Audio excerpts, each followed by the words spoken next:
of Legends College Championship here. Game number 4 kicking off soon. I am Mazel, joined by Alk Battery yet again, as we have gone from the brink of almost being done with the day to now hoping for that 5-game series here. Bethany able to come back in that game number 3. Got to see if they can keep it going, though, in game number 4, Alk.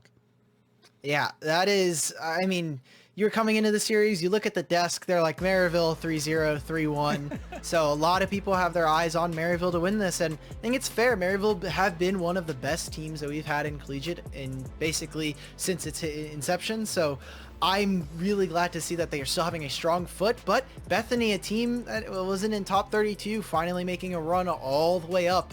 I wonder how far that will go, right? Does the buck end here, or do they move on to top 2 and try to finish potentially as a second place or a first place winner? That's kind of like my big dream there. I just find this whole story between these two organizations, these two programs, right, so interesting. On one side, you have the invitees, you know, Bethany coming in, not making it in the initial grouping, but able to come through. Collimer having a ton of confidence in the team itself and how they like to build, how they like to play. On the other side, Zoo looking for legacies, man. This dude is trying to cement everything that Maryville has done in the past to continue that forward, and just such different things coming into play for both these squads, or both these programs at least. But when it's on the Rift, it's all about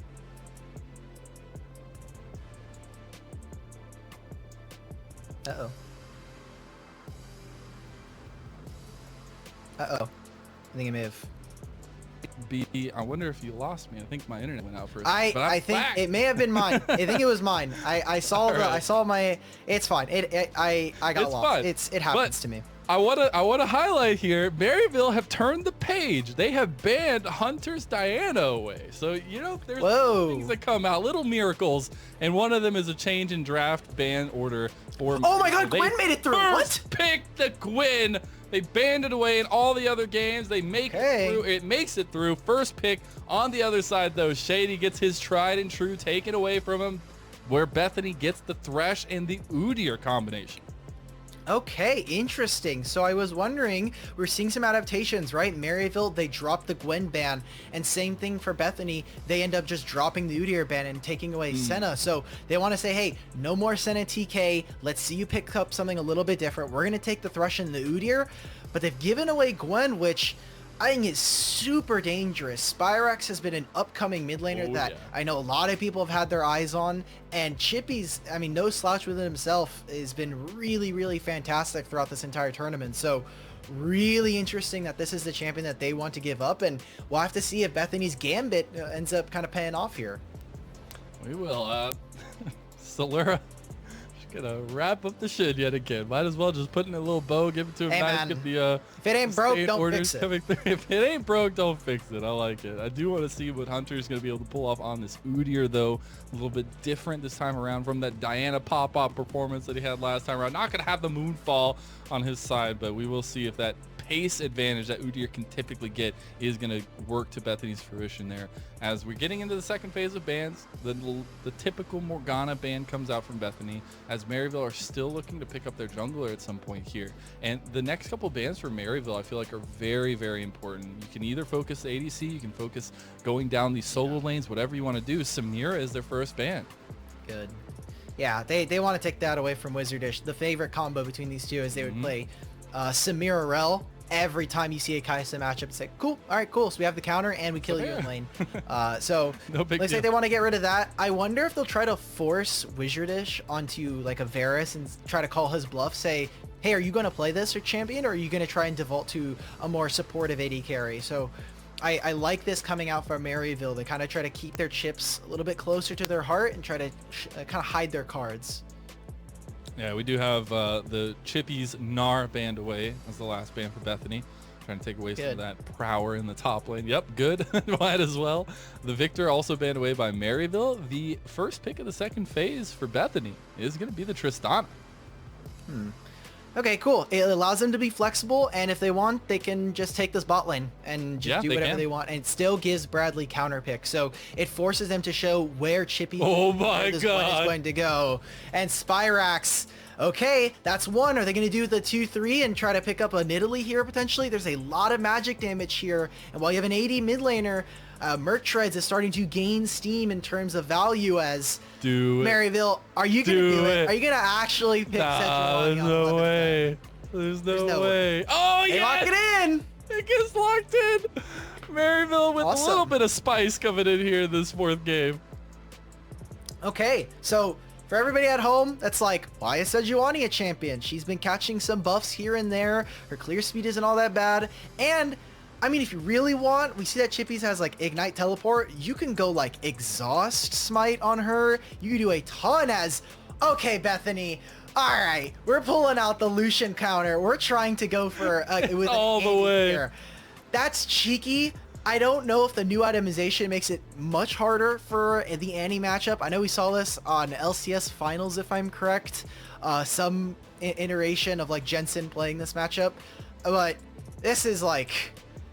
That's dark tech, man. That's the dark. They've been busting out all the dark tech. First time it didn't work out for them. But hey, this time around, the Annie's going to work. I can feel it. Yeah. But it is really interesting to me, the differences in the composition, at least that we're seeing this time, the strategies at least from both sides, because Maryville finally changing it up, not going the tried and true that they've been going the last couple of games. They get a little bit of a different way of kind of adapting their composition. They get the Nautilus there for Shady, which is going to be a little bit different, but still has all that onus that you're looking for Shady. And on the other side, you know, it's not the Diana, but you've got huge pace control with the Udyr, and especially when you're looking at that bot lane, I've got to say my eyes are on Wizardish on this Tristana to really pop off this game. Yeah, I mean, obviously the resets are super important, but as you get into the game, a lot of this is on Maryville, right? Like they're coming into this game, they have a strong dueling top laner versus Shen. You have, I mean, Spyrax on this Lucian, but I mean, Udyr just runs into this backline, and Udyr doesn't care that suddenly Chippies has, you know, is like untargetable to range CC. He just runs in there.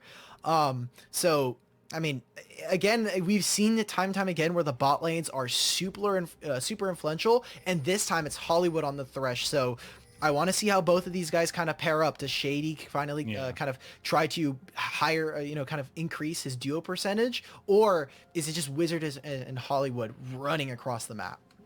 We shall see as we are now on to the Rift. Teams have taken their places. These are all just best of ones for Bethany Lutheran College as their backs are still up against the wall. They have to win the next 2 games straight. And the only way to start off that run is getting this second game under your belt. There is a late invade from Maryville University here coming in through the top lane, or the top side jungle here, and it will just be that red stolen away. Okay, and I like this. It not only sets Hunter behind what appears to be about 10 to 15 seconds in terms of his clear speed, which will buy them a little bit of time.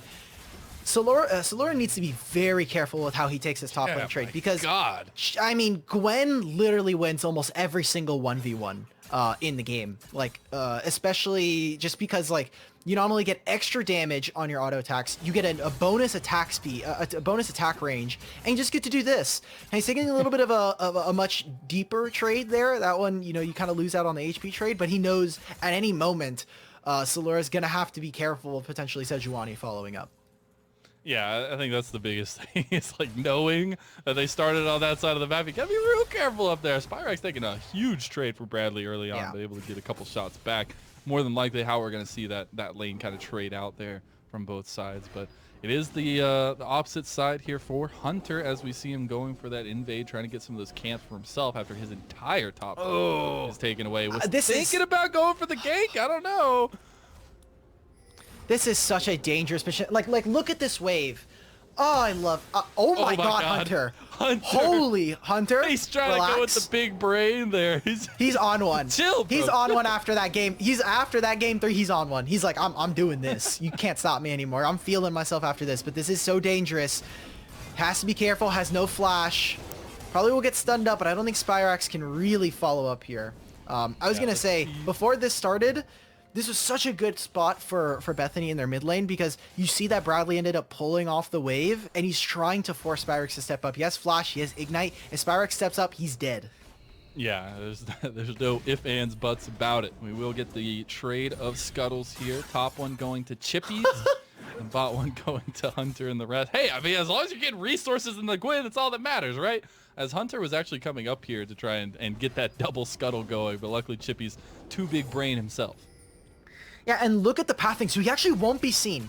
Really important that he's not seen on the scuttle there, because now he has access to this whole top side. So what ends up happening now is, I mean, Hunter just gets the 3 quadrant. He did his top side, he went to his bot side, he ganked mid, and Auto Orange, he didn't have time, he immediately moves down, and he skips out on his Krugs, but will miss out on a little bit of gold compared to Hunter here. Oh. And he doesn't get the wolves. Yeah. Oh, this is tragic. Is he going to try and go into blue buff? Oh, no! That is so unfortunate. Oh. We'll see that Gromp is still there. Probably going to get baited into starting this while Hunter just walks straight at him here. Hunter's looking to get out, though. Chippies is right around the corner. They've got a ton of damage, and Chippies has the synergy with the Sejuani. Look at the stun. Look at the damage. Hunter getting low. Snip, snip your life as first blood goes over to Chippies. And that is huge for the Gwyn. They're going to find a second one. Solura just stuck and paralyzed with nothing to do. A double kill for the top laner of Maryville. Okay, Hunter, getting a little too fancy feet on that one. The flash is starting to come back to roost. The mistakes of, hey, I'm just going to try and flash over this and see what happens. He ends up getting punished. And I mean, that right there sets Chippy up so well against this Shen. Has a level lead. We'll also have this. This is just kind of a big mistake. They know that they've already called in the TP from Chippies. So at this point, it's like, okay, just back off. We can't really do all that much. Yeah. Let him die. But Solura, I mean, he TPs for this. It was he so TPs close. for this. Yeah. And ends up going down. Ugh. Not the early play that you're looking for Bethany, but they do find the hook here onto Shady. Nice little stun combo here as well with the Phoenix form doing tons of damage. Bradley now coming in, flashes forward. They get the stun. Shady goes back into his death as Bradley's going to get the kill. That's the first one on the board for Bethany. Okay, and Bradley was trying to take a reset here, so they need to help him push out this wave, but that's so good. Get themselves the kill. They enforce a ton of ignites, and they force out Shady's flash, but he goes right back in. He's thinking, okay, maybe they'll try and dive under their turret, and I can try to force maybe an HP trade or get some more summoners, but not enough for him as they find a kill onto Shady, and this is what I was talking about. Look at that. Both of the AD carries are just farming solo at this point. And oh, I love this from Evan. Thank you for the wave manipulation. Activate Shady. Yeah, and Bethany recognized we can't actually back. We need to unfreeze this lane or I'm really in trouble.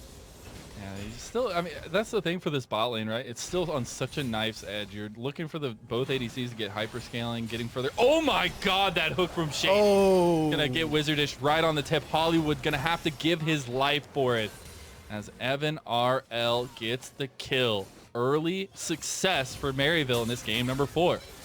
Oh god. Okay, and a lot of this comes off of that wave reset. If Wizardish was able to kind of come back out onto the map a little bit stronger, finish some of his itemization, this could have been the start of a dragon here, which Bethany have done a really great job throughout the series, getting the first couple of drakes for themselves. So really close call there, and I mean, so far we're seeing just an awesome play around the board. I think some really interesting wave manipulation as Shady. That's cheeky. That's cheeky. Yeah, that's cheeky. But I mean, like they're just trying to get the redeploy across and end up getting punished for it right there from Bethany. And I have to say, Autoridge is just like a machine right now, showing up where he needs to be, getting the stuns, getting the CC to set up Spyrax and Chippies and Evan RL, and that's going to work out really nicely for them as we go further on. But it's the other side. It's Bradley on this Annie who can have such influence once he can get Tibbers into a fight. Once you're getting into those team fights, it can get really topsy-turvy, and where Bethany can actually pull away some of the picks. Yeah, similar to kind of like the Diana, right? Like you just land the ultimate, it's a huge stun. I would imagine that it'd probably be just safer to try and land the point and click stun because it's probably just like you can't flash out of that one, and just try to force some cleanses. But we'll have to watch to see where that Tibbers lands because it is pretty massive. And again, this is an Annie that if she really wants to, if the game gets really late, can start to be kind of like a secondary support where she applies the shield, she gives a bunch of movement speed to some of her allies. So that is open to them as you see Bethany. They're going to get the first Drake. They're going to get themselves a Malin. And, you know, I was hoping we would get to 5 games Mazel so that potentially we can get that Infernal Soul that you were hoping for, but we'll have to see what the second Drake We'll here is. see. We'll see. We still got a chance. We got a chance. Yeah. It is Maryville who do respond on the other side of the map, though, to this dragon play with their own, with the Rift Herald. And I do find it really interesting that we had, like, it was early dragons, right, earlier on, and now we're getting those later dragons. We're getting 8.5 minutes for the first dragon, where these teams are, you know, being very cautious in how they're approaching the neutral objectives, how they're approaching the different sides of the map, and especially with this kind of rougher early game for Bethany, they need to find something, and they're looking bot lane. They don't find it. I love that. All right, just uses the killer instinct to say, okay, I'm not getting hit, but okay, I understand. All right, man. Yeah, I'm okay, fine. You got my ultimate, cool. But I mean, this is a relatively early Drake consider what we've gotten before, right? Like last game was I think 12 to 13 minutes. And every time we've seen Maryville take this trade, they say, okay, look, we're going to give up the first Drake, and we're going to look for Rift Herald to try and either activate one of our laners or try to cheat for mid priority when it comes to that next objective that we want. So I just wonder, again, like, what does this come from? I know that Niles was talking about it on the desk. You know, we're looking at Chippy's team fighting hasn't been super sharp, and he has come up clutch in certain moments, but what do we get from this Gwen pick? You started off 2-0. We need to see that turn into something actionable for Maryville. Well, you're talking sharp, and there's a big old pair of scissors in Gwen's hands. So we'll see what happens, how sharp those scissors are. But yeah, that 2-0 lead early on is going to be nice, but I need to see them propel that into something more here as objectives have been starting to get taken down a little bit. The map pressure's kind of moving and flexing a little bit. We're seeing that Shady and Evan RL are redeploying to that mid lane now. Interesting. I mean, yeah, this is just how they want to move, right? Like, they're saying we can take this timer for right now. Evan has double summoners. I should look to try and do something mid, because so far Bradley has really kind of pressured Spyrax. It isn't amounting to all that much. You see that he's constantly have to play in fog as Bradley. Ooh, what? Nice hook, and then the CC chain on top. It's like a tsunami coming in onto Bradley, and that is a big pickup here for the mid lane and for just in general Maryville University. All right, someone's gonna clip that. I already know. All right, someone's gonna clip that. Someone's gonna take a picture. It's like the story with like beginning and end. I mean, that's just what Shady does. That's just what Shady that does. hook. That hook needs to be investigated by the right officials. That's the other game was gonna connect. It's like sometimes it just connects. You don't know how it happened. Sometimes it just lollipops and you just oops. There you go. You get hit. So really big find for them. Really huge, because so far, I mean, I was talking about it before that fight. Bradley has been, you know, stable in the mid lane. He's been trying to push Spyrax out of lane and try to keep some kill pressure onto him. But this amount of gold now will be a really nice influx for the solution to try and put himself at least a little bit of a pedestal. We'll get the replay. Thank you, operators. Thank you for all the officials back there. Look at this. Okay, there's a minion. He's behind the minion. Oh my god, what? no. That's just expertly done from Shady. On, that is just so good. Ah, man, that's I gotta give that to Shady. Spyrax gets in trouble in the mid lane, though. Dashes, blast cone right over the edge, and that's beautiful. As now Hunter is gonna be locked up, and as an Udyr, can't do much when you're glacially impaired. We'll see what happens as Needlework comes out, gets the kill for Chippies, who is now on a killing spree. That was also the Stand United used by Solura, did not complete because Hunter died. Yeah, again, Hunter kind of dies in that same area, and the entire time during that fight, the bot lane for Maryville just decided, let's just dive Wizardish. We know that Hollywood's mid. They can't stop us. We see everybody on the map. Just kill them. Go for the 2v2. So really great job. Get themselves a plate in the meantime. Push that wave. Put them at a little bit of a disadvantage. 6-1 now for Maryville. And constantly finding the jungler for Bethany is starting to become a trend for Maryville. As we'll get that replay, Mazel. Just look at this bot lane. Oh my god. So good. Yeah. I'll allow that. Look, that hook deserves to land. That one's not under investigation. Okay. Both summoner spells also burned by Wizardish, so they could repeat here very soon against the flashless, heal-less Tristana, as that could be very likely. I do want to say, though, one thing for me is Chippies has been, you know, influenced the fights in mid, has been roaming, still up like 40 CS. So it's really looking good for the top lane. I feel like Bethany need to find something up there. They've got to stop Chippies from just becoming this monstrosity that Gwen can be. Well, Mazel, if you wait 15 minutes, I promise you that Bethany will try to kill him with 4 members. We've seen it every game. All right. It will happen. It may be a little bit later, holding you to but do that. it will happen. We'll see. Next dragon is coming up. We still have hope here. We still have hope. It's Cloud Dragon for our second dragon of the game. With Bethany right around the dragon pit. Could look to go for it, but Maryville are baiting it out. They're setting it up with this bot lane trio, and Spyrax also roaming down before. This is super dangerous. There's no TP advantage, so right now Bethany can try to play for this. Maryville need to play super carefully. We saw that he reset and Chippy's is already on his way. Maryville, they just said, hey, look, we got the TP out from him. Let's just go. Let's just back out, give up the Drake. Is it? It's an Ocean Soul again. All right, no Infernal Soul. Oh, Sag. All right, it's fine. We go to game 5. It's okay. Just go to game 5. True. Yeah, just go to game 5. It's True. fine. So just go to game 5. Not wrong. Not wrong. I do think that it was not again. Okay, thank God. The buffer came through. Yeah, it's just a little buffer, but it's Save. fine. Saved. I still have to say though, like the map movements right now for both these teams has been pretty nice. You haven't gotten a lot of kills for Bethany, but they've been able to get these 2 dragons, which has been typical for them, right? They're really good at capitalizing on those 2 dragons, but then being able to bring down Solura, still not finding the response to Chippies, but being able to take that 4v5 and kind of pressure Maryville out of that dragon pit was super big for me. Almost Hollywood dies to the Dread Climb, but does die to Shady, eventually getting the better of him as Auto Orange is down here for Wizardish. Poor Wizardish, just get out of there, man. Get out of there. As Shady finds the better end of that hook trade there against Hollywood. Hunter's here. Ooh, Hunter. Chippies.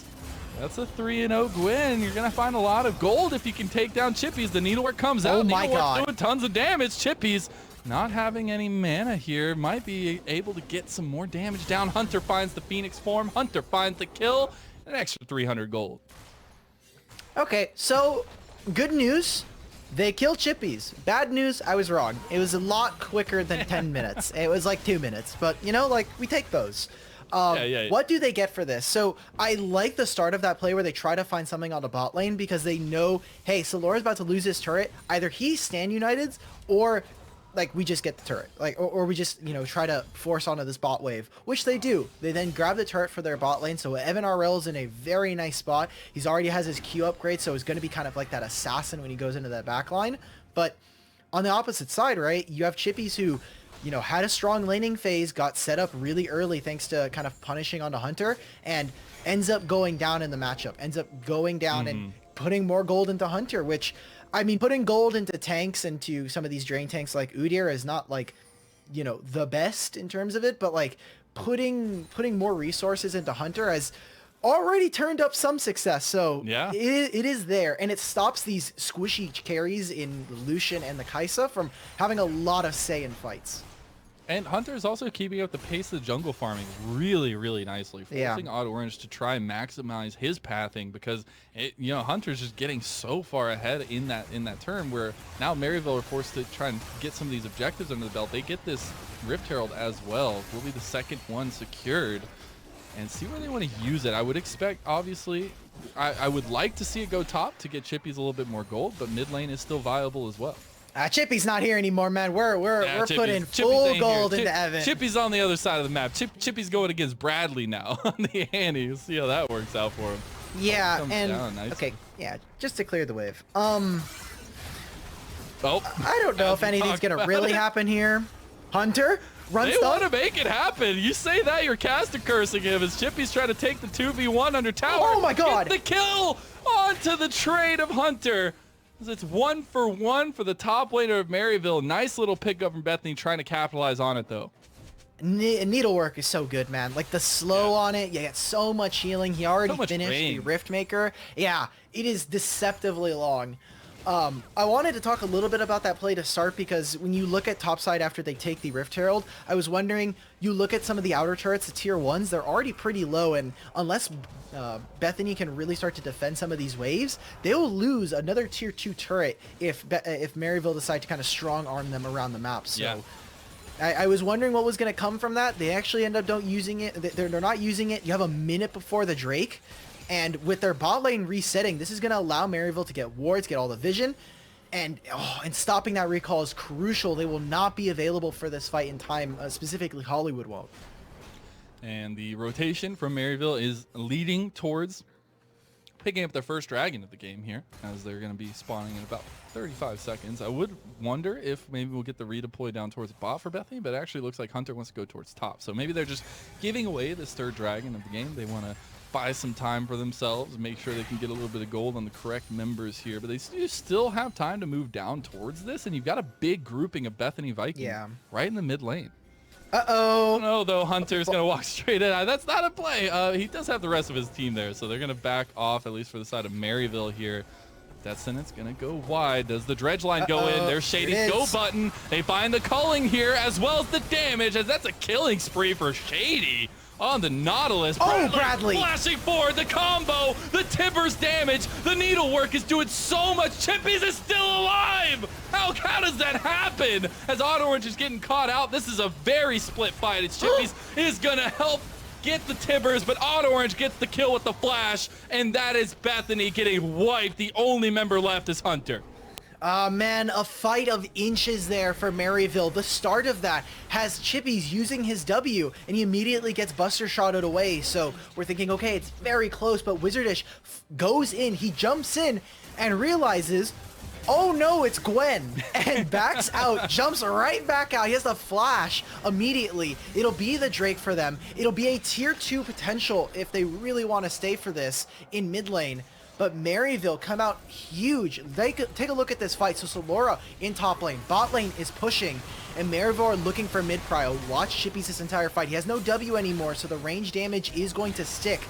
And right here, if they're able to kill Chippies, this is another reset. Oh, but, Shady. I mean, Shady is so damn good. Like, he's finding hooks left and right. Auto Orange to get Bradley right there. Yep, right there. He ends up going down. I mean, just, you know, all these different kind of fights going on at the same time, and Shady kind of being an orchestrator, making sure that all of these kind of come together as Bradley. Yeah, Tippers comes down, but it's a little bit too late, as they have already found the kill. Bradley going down yet again leaves Maryville with all the presence in the top side of the map. They are looking, actually, Bethany is trying to take down this mid tower, will do so with Wizardish as Maryville comes down to try and capitalize on it. Luckily, Wizardish too quick, has the rocket jump to get away, but now Bethany have to be on the back foot. They have to defend, as Maryville are still looking to push up the pressure. Yeah, Bradley right now is going to experience what being in a mobile mage feels like versus this team, because unless he has a stun, and even that may not be all that helpful, right? You have Gale Force on the solution, so he can basically dash at like 700 range away from your Tibbers and any of your stuns. So you need to be able to lock them down before any of their mobility comes out. Otherwise, the Gwen W is going to be so difficult. It's just such a pain to deal with this team if you can't kind of just like crowd control them into death. Yeah, exactly. Crowd control to death. Gotta love it, League of Legends. But we do still have, you know, no super prominent objectives besides the Baron. You know, no big deal. Yeah, just the most important one. Just the Bear, just the most important thing. But right now, at this moment, you know, neither team feeling confident in that area. They just want to try to get some vision down, set up for this next dragon. But we still have a long time, so it's going to be a lot of trying to find picks with Shady, trying to find picks with Hollywood across the other side, and just trying to find those advantages just before the fight starts. You've got to set yourself up for success if you want to enter those positions. Yeah, and I really want Maryville to start utilizing their item advantage. We'll see it here. They're going for it. They are going for it. Shady hit the go button yet again. That go button's getting real strong as Chippies goes over the wall for Bradley. Chippies is going to be caught here, and the rest of the team. Needlework comes out. Chippies going low, but not going to go down. Finally does the Hollywood as they get the kill on the member they needed to, but the rest of Maryville will get out unscathed. Okay, I wanted Maryville to use their item actives and start using some of their advantages, right? You look at them, they have Gale Force and their Essence Reaver on the Spyrax. You have this Collector on Evan, which just means you're playing for backline dive. You're not really concerned all that much about Udyr and Solora. You just want to kill Bradley and Wizardish, and that fight right there takes way too long for them. It's way too split. They can't all get into the backline, and they use the Killer Instinct in a little bit of an awkward position. So Bethany, they'll pick up a kill. All that means it's it's a little bit of gold for Bethany, but all it means is, hey, we're not going to be forced to take this Baron right now. Yeah, they don't have to just immediately start it up and see what happens. They get a little bit of time here. So about a minute and a half for another dragon. See what those rotations lead to for Bethany, because I do think the onus is a bit on them here. If they can get that soul point, right, it's going to feel so good against this Maryville squad, who have started to pick up their damage, start to pick up their map movement. But as soon as you can get that pressure valve down there with that third dragon, it means that they are forced to play around it every time it comes up. It makes their movements a little bit more predictable. Yeah, we have a minute before, and Shady and Maryville, they're just moving across, going to try and set down vision. They have a TP disadvantage here. So you take a look at this.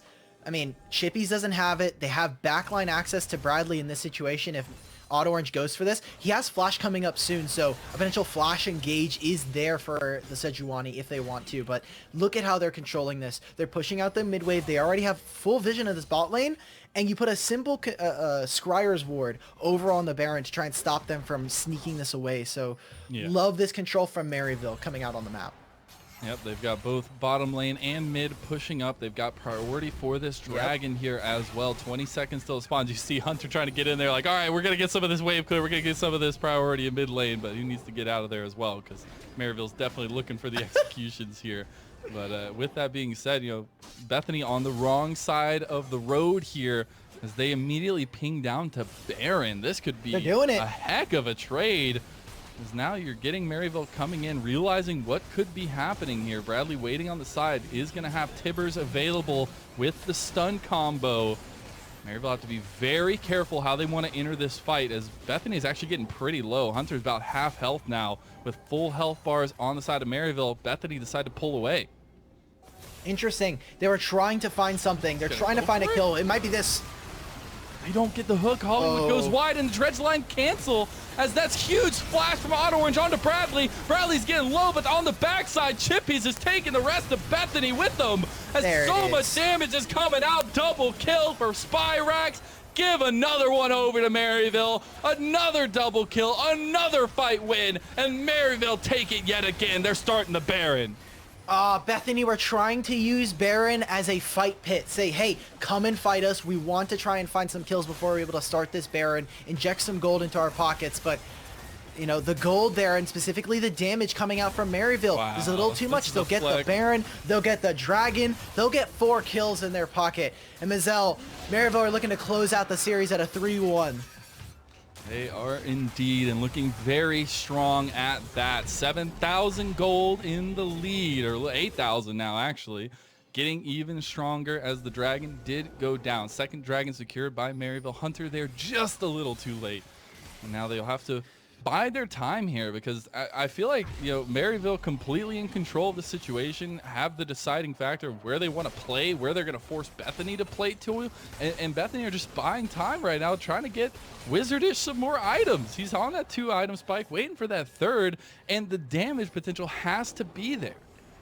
Yeah, and look at this. Hunter, this is a normal problem with Udyr. Not a lot of people can interact, and just look at where a lot of the damage is, right? So Laura is not quite here to put down the ultimate, but I mean, they just immediately turn onto this backline.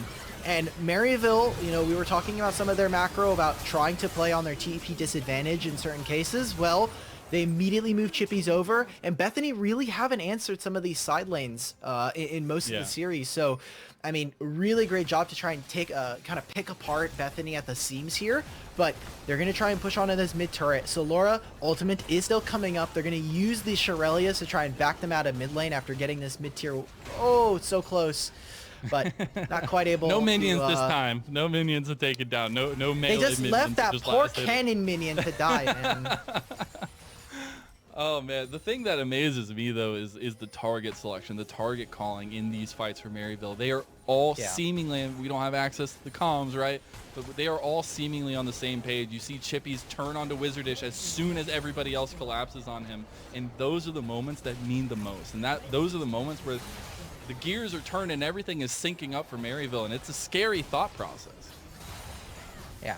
So I'm looking at this. They're playing a little bit better on the side waves. When you were looking at some of the criticism that the desk was giving over to Maryville, I want to see them try to, you know, activate Chippy's a little bit more. He's been fantastic in these fights, and when you look at Bethany, what do they do in this situation, right? They need to find another hook from Hollywood, and it can't be on some of these tankier members. Spyrax has cleanse available, so Evan's really your only target, and hitting a Kaisa with a invisibility is super difficult.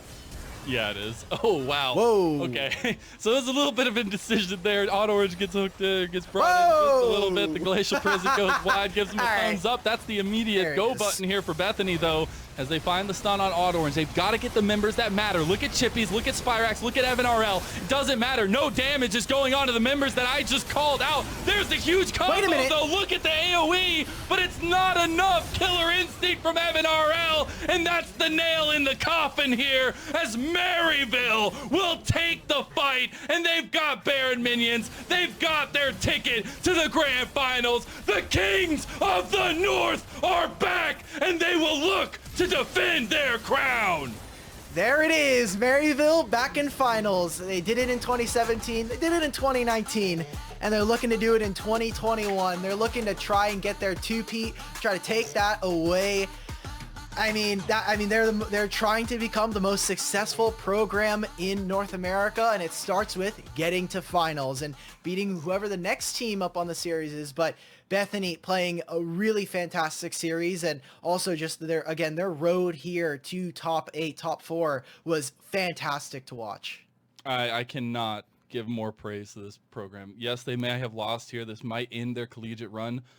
But my goodness, what a performance. From being an invitee, not making it into the top, having gotten knocked out in those quarterfinals, but striving for greatness as a squad, as a group of friends, as these great players coming together and being able to have such great performances, even being able to take a very convincing game off of Maryville. And yes, it ends here, but so many props go to the squad. So many props go to Colomer as well. Yeah. They're going to be disbanding, I think, for a little bit. I know Colomer's going back into just wanting to focus. So I'm hopeful for this collegiate program as we go further into, the next couple of years. But a lot of really great players there, and I'm hoping to see that. But Maryville, hey, we're in finals, boys.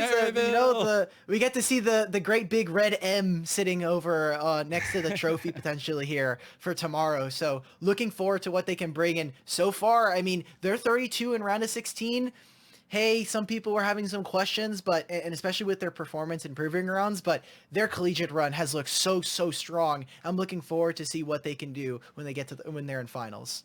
Yeah, coming off of this game, especially you've given so much for teams to think about, right? We saw so many, we did see the tried and true comp come out twice in a row, no big deal. But it's the other pieces, right? It's the Gwen coming out. Yes, it's typically 100% banned, but it gets through and they show why you have to ban it. They gathered so many draft bucks, I feel like, from this series, especially going into those finals.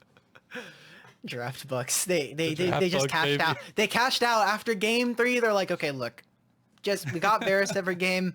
Just call it in. Get the Gwen. Cash in the draft bucks. That champion is broken. There's a reason why it's been super banned every time, and anybody who gets it just looks sick. The champion is super powerful, is kind of game warping in the sense that it is very, very dangerous. And we're seeing it there. It is a fantastic pick, and I think Chippy's looked really good. Looking at Maryville as a whole, support is such a top-heavy role, right? There's always a discussion of, hey, where are some of our other supports? Well, Shady's always in the running for either top 3, top 2, and right now it kind of feels like he's peaking a little bit. He's correctly peaking at the right time where you're looking your best as you get closer to finals, and he's just a menace in the game. It's so dangerous to play. For me, it was the mechanical outplays, right? Hollywood is an amazing support. And yes, Shady was breaking this dude's ankles, right? There were so many times where Hollywood would go for a hook and looked so good. Shady stop animations or does something like that, just takes an extra step back, gets the hook himself and turns it around. So it cannot be understated how integral Shady is, I feel like, to the Maryville squad, but as well as the execution on the day. The entire squad was great, but Shady is definitely an amazing one here, Alec. As he's ranked 15. Yeah, I mean, hey, you can't throw shade at the dude. He's up there for sure. But Yeah. Alec, Maryville do take this series. They find themselves in yet another CLOL final to continue that legacy that Zoo is always talking about. We love to see. When we return, Maryville Shady, the man himself, will be joining State Farm Analyst Desk to break down that series.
Welcome back to the 2021 College League of Legends Championship. In this best of 5 series, Maryville University stood up to the tall task of meeting the expectations from their history prior.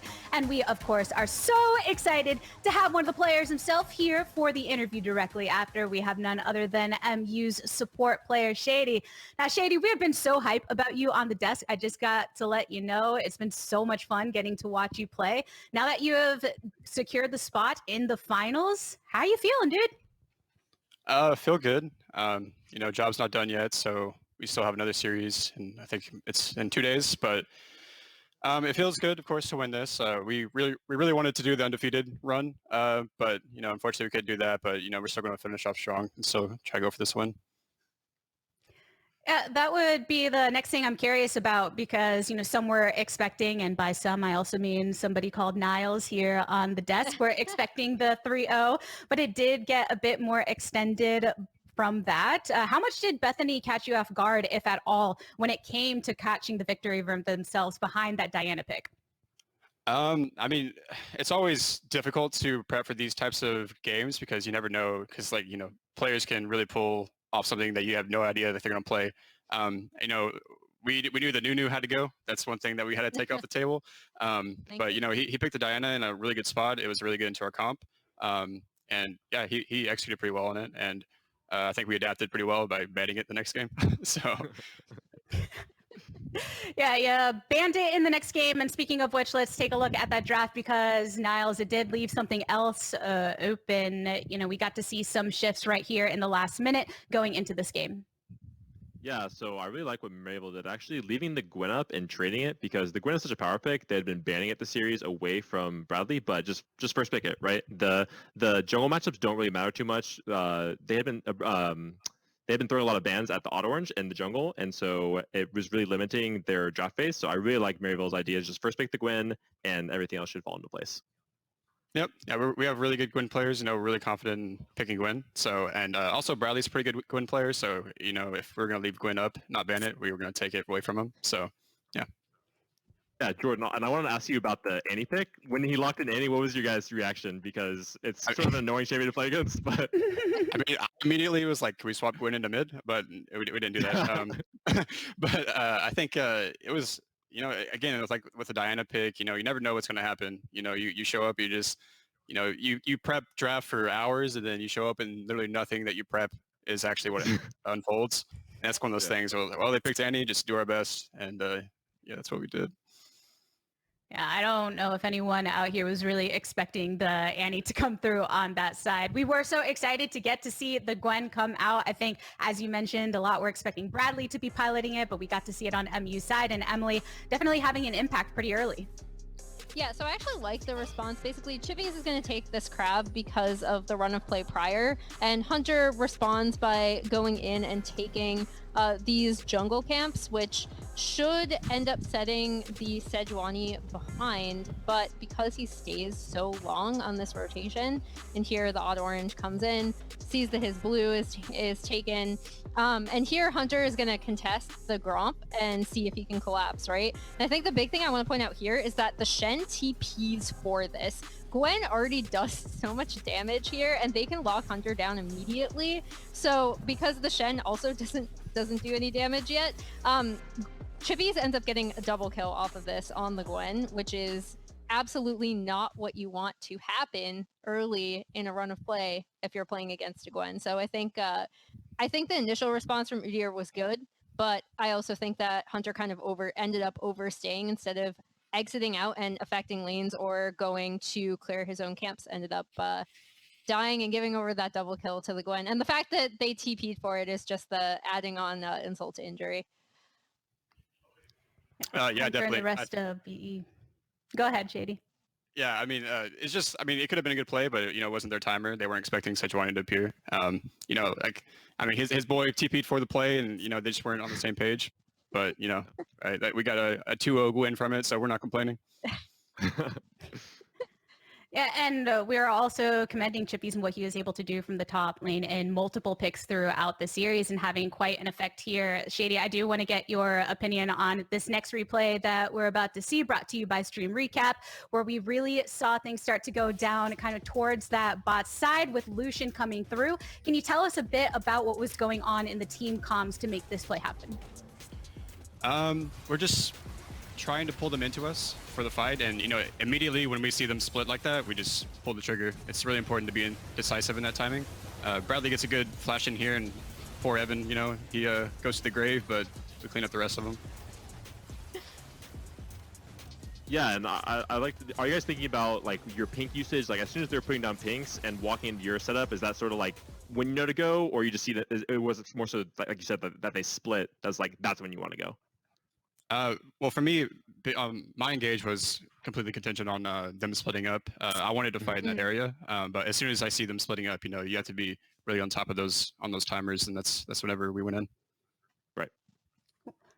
I'm looking because Shady, so I do want to share with you some important information, but I have some details that go alongside this. First of all, I would love to declare for you that you have been officially named the player of the series after this victory for Maryville University.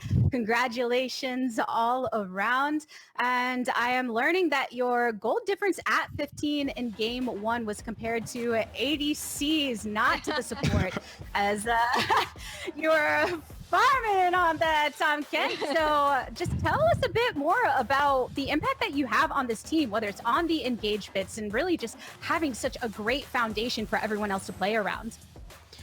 Yeah, I mean, I don't try to make it fancy with my picks. I just think I pick what's really good in the meta. You know, and if you can't handle me on Tom, you don't deserve me on Thresh, I guess. So I'll pick Tom. I'll pick Tom when it's good, you know, and I'll play for the team. And if you're gonna pick Heisen and me when I play Tom, like, good luck farming. Yeah, so Shady, you are the player of the series, but there was this play in Game 3 that had a lot of people scratching their heads, right? So if you could pull that up, that'd be great, where you have bot lane prio, and Rumble's coming through bot, but Dinah's on the crab already, and Rumble's still on the Croaky, so take us through this play. What really happened? Well, I just gotta be an attack dog for my jungler here. I mean, this guy takes our bot scuttle, and that's just unacceptable, so I gotta be on these guys. And, you know, they killed me for it, but it's all about sending a message, so...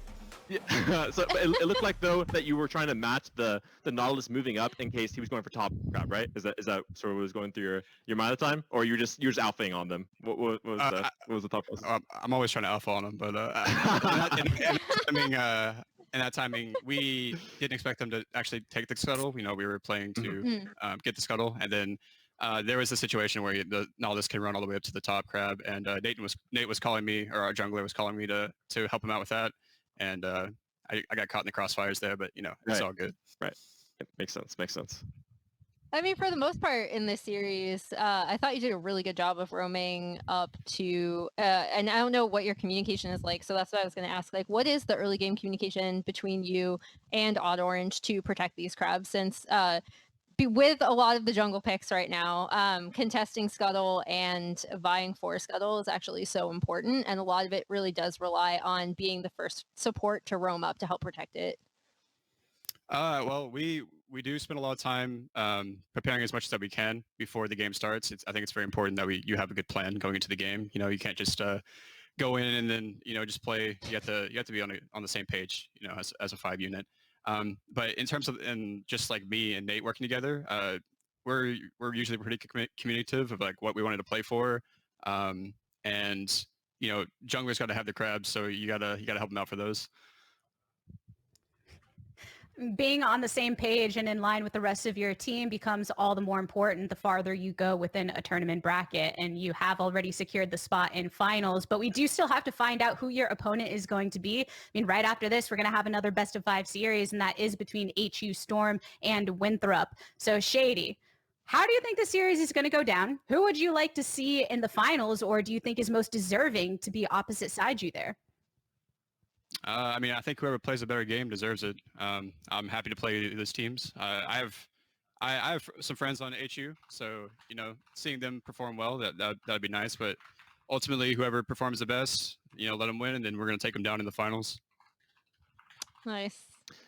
Yeah, so I think looking at that series especially, there's a huge clutch factor because you saw HU versus ISU go to 3 games, and it was a really close game 3. So I think that series will be really exciting because I see that going the distance as well, and should be a lot of good plays. Yeah, for sure. I think those 2 teams will be, it'll be a competitive match. You know, definitely something to watch for. Yeah, I think it will be competitive. Maybe it goes to all the way to 5 games. We'll have to wait and see. Oh, I mean, we've definitely defied expectations so far today, Shady. I appreciate the show that you and the rest of Maryville have put on in the semifinal, and you stopping by here on the analyst desk, and best of luck in your next series, dude. Thanks so much. We're all going to be looking forward to that tomorrow, but we do still have to find out who the other finalist is going to be. Coming up after this, our second semifinal will be going down between HU Storm and Winthrop. We'll see you all on the other side.